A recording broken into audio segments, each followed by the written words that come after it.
వారిచ్చిన సందేశం మనకు స్ఫూర్తిదాయకంగా ఉంటుందనే మాట చెప్తూ ఇప్పుడు డిప్యూటీ ముఖ్యమంత్రి శ్రీ బట్టి విక్రమార్క గారిని మాట్లాడుతుందిగా కోరుతా ఉన్నాను.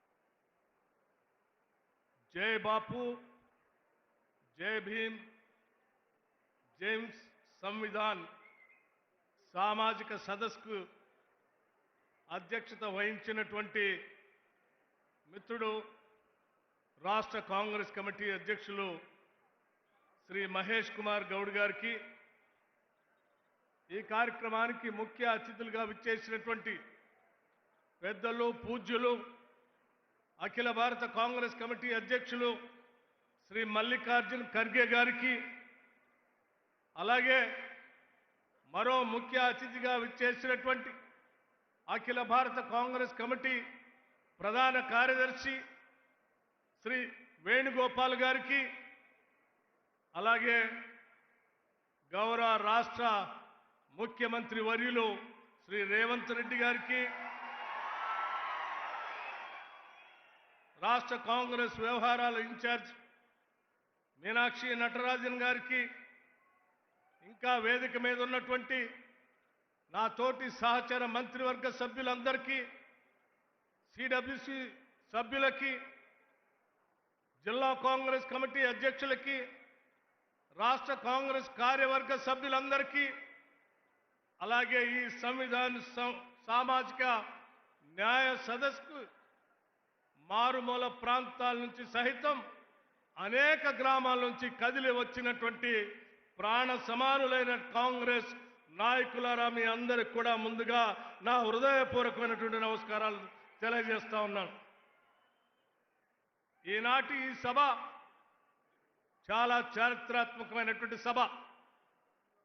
సాక్షాత్తు నేరుగా అఖిల భారత కాంగ్రెస్ కమిటీ అధ్యక్షులు శ్రీ మల్లికార్జున్ ఖర్గే గారు గ్రామ స్థాయిలో ఉన్నటువంటి గ్రామ శాఖ అధ్యక్షులతో నేరుగా మాట్లాడటానికి ఏర్పాటు చేసినటువంటి సభ ఈ తెలంగాణ రాష్ట్ర కాంగ్రెస్ కమిటీ ఆధ్వర్యంలో పెద్ద ఎత్తున ఏర్పాటు చేయటం జరిగింది.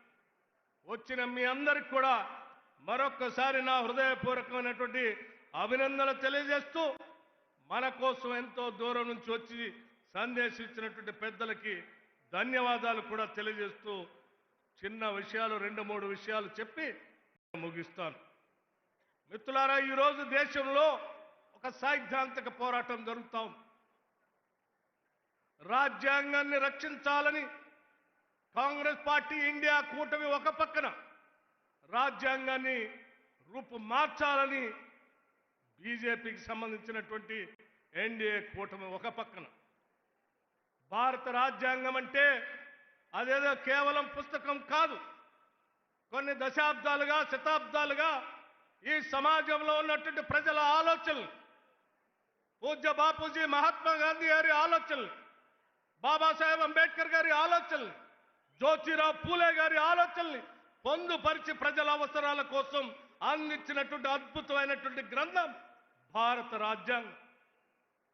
భారత రాజ్యాంగమే లేకపోతే ఈ దేశంలో సామాన్యులకి, పేదలకి, దళితులకి, గిరిజనులకి ఎవరికి కూడా ఎటువంటి హక్కులు లేకుండా కేవలం రాజులకి, రాజ్యాధికారం చేసేటువంటి పెద్దలకి మాత్రమే సమాజంలో ఉన్నటువంటి గౌరవం దక్కేది.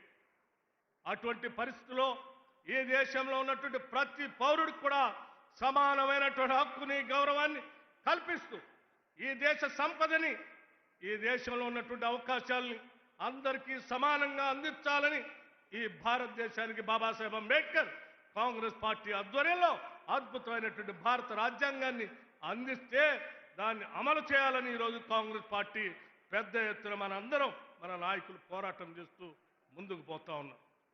దాన్ని నిలబెట్టుకోవటమే మనందరి భవిష్యత్. పొరపాట్ల భారత రాజ్యాంగానికి చిన్న ఇబ్బంది జరిగినా ఈ దేశంలో ఉన్నటువంటి సామాన్యులు అందరూ కూడా హక్కులు కోల్పోయేటువంటి అత్యంత ప్రమాదకరమైన పరిస్థితులు ఈ దేశంలో దాపురిస్తాయి.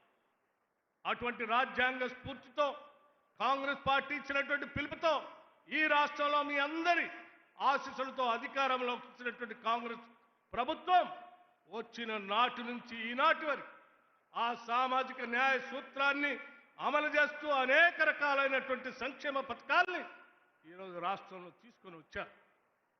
ప్రతి గ్రామం నుంచి కదిలి వచ్చినటువంటి కాంగ్రెస్ నాయకులందరూ కూడా ఈనాడు సభా వేదిక మీద నుంచి అంది వచ్చినటువంటి సమాచారాన్ని తీసుకొని ప్రతి గడపకి తీసుకొని వెళ్ళవలసిందిగా విజ్ఞప్తి చేయడం కోసమే కొన్ని విషయాలు మీ దృష్టికి తీసుకొని వస్తా ఉన్నా.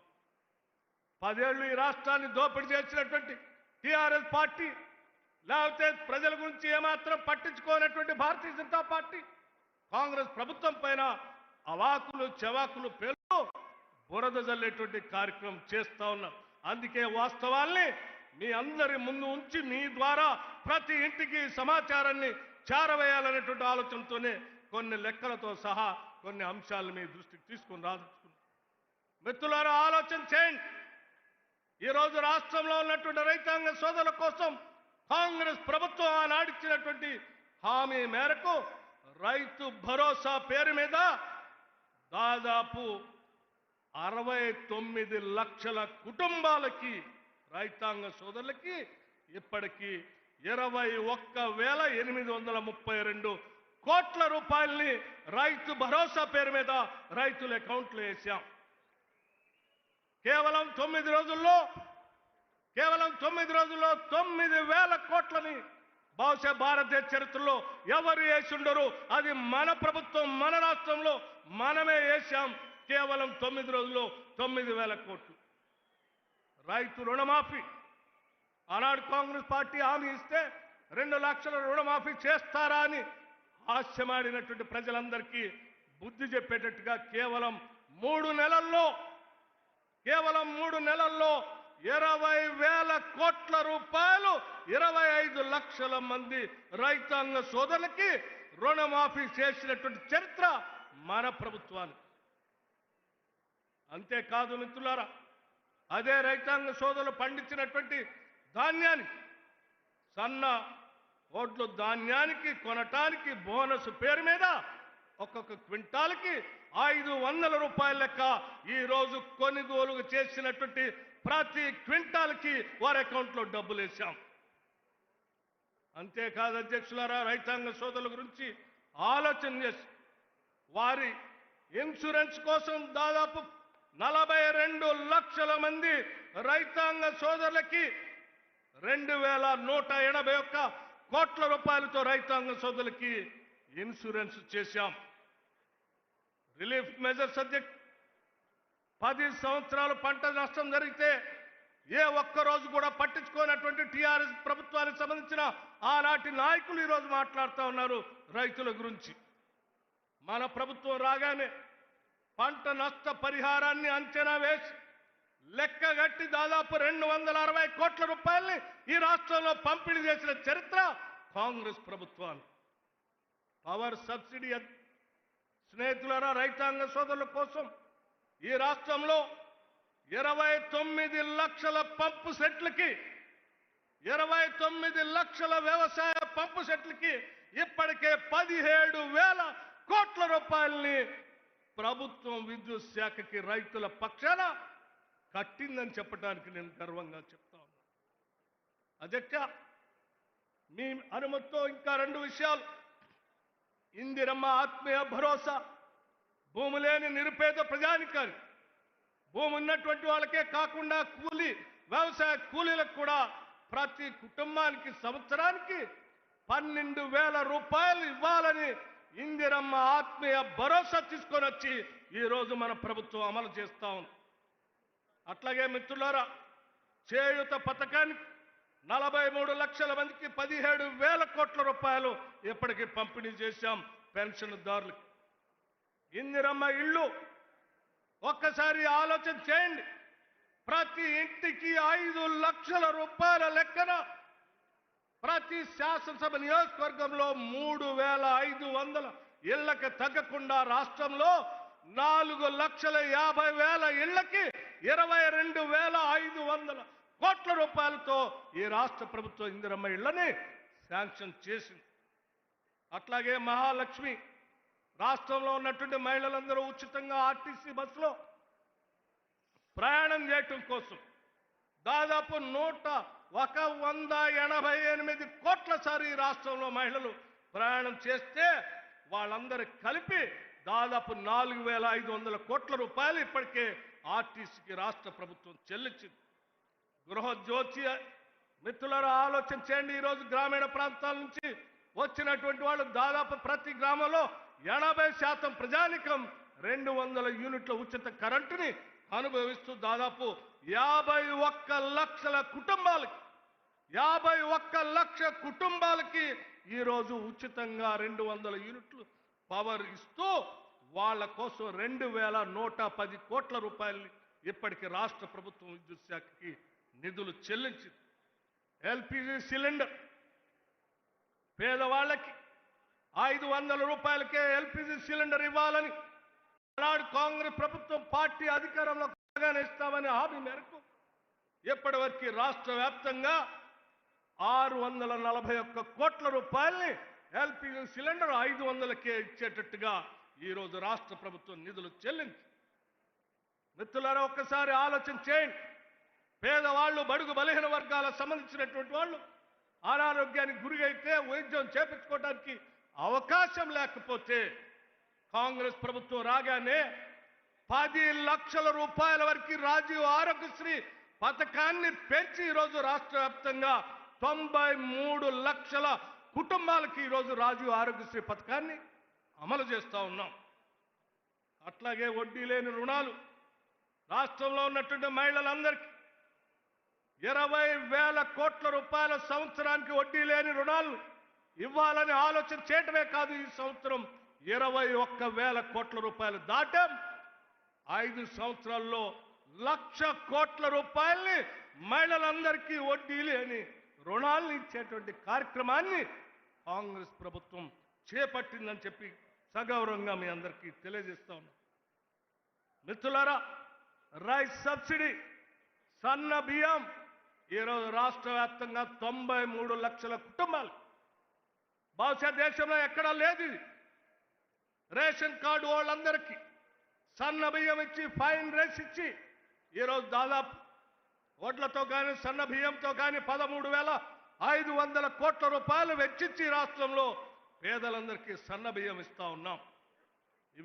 వీటితో పాటు రాష్ట్రంలో ఉన్నటువంటి విద్యార్థులు చదువుకోవటం కోసం young India integrated residential schools నభూతోన భవిష్యత్ ఒక్కొక్క స్కూలు 200 కోట్ల రూపాయలతో 25 ఎకరాలకు తగ్గకుండా ఈ రాష్ట్రంలో 105 స్కూల్స్ని ఒకటేసారి శాంక్షన్ చేసినటువంటి చరిత్ర మన ప్రభుత్వాన్ని. గర్వంగా గ్రామాల్లోకి వెళ్ళి చెప్పండి.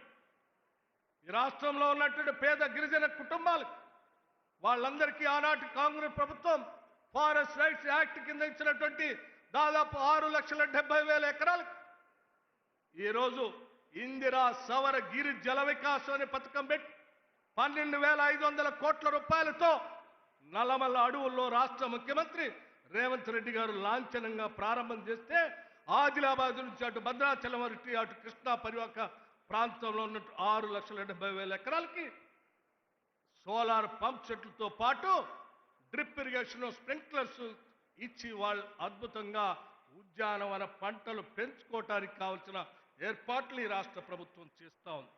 ఇటువంటి అనేక సంక్షేమ కార్యక్రమాలు ఈరోజు బహుశా ఈ రాష్ట్రంలో ఎవరు చేసి ఉండరు, ఈరోజు మనం తప్ప ఎవరు చేయలేరు. కేవలం సంవత్సరాల కాలంలో ఇన్ని సంక్షేమ కార్యక్రమాలు చేసి ప్రజల కోసం నిలబెట్టినటువంటి ప్రభుత్వం ఇందిరమ్మ ప్రభుత్వం, ప్రజా ప్రభుత్వం.